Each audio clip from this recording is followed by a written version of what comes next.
புதுச்சேரியில் 50 வயது பெண்ணிடம் மதுபோதையில் அத்துமீறலில் ஈடுபட்ட நபரை போலீசார் கைது செய்தனர். திருபுவனை சின்னப்பேட் பகுதியைச் சேர்ந்த மீனா என்பவர் தனது வீட்டின் அருகில் உள்ள கோழிக்கறி கடையை சுத்தம் செய்து கொண்டிருந்துள்ளார். அப்போது பின்பக்கமாக போதையில் வந்த நபர் பாலியல் சீண்டலில் ஈடுபட்டதுடன் கல்லை எடுத்து தாக்கியதில் மீனா மயக்கமடைந்தார். பின்னர் அவர் ஜிப்மர் மருத்துவமனையில் அனுமதிக்கப்பட்டார். இந்நிலையில் கலியமூர்த்தி என்பவரை போலீசார் கைது செய்து விசாரித்தனர்.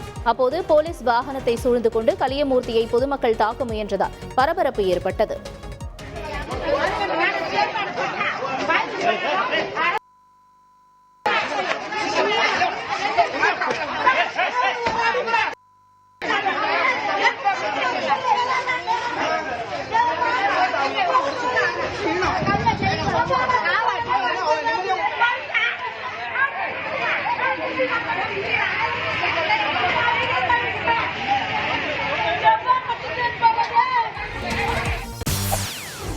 செய்திகளை உடனுக்குடன் தெரிந்து கொள்ள உடனே சப்ஸ்கிரைப் பண்ணுங்க.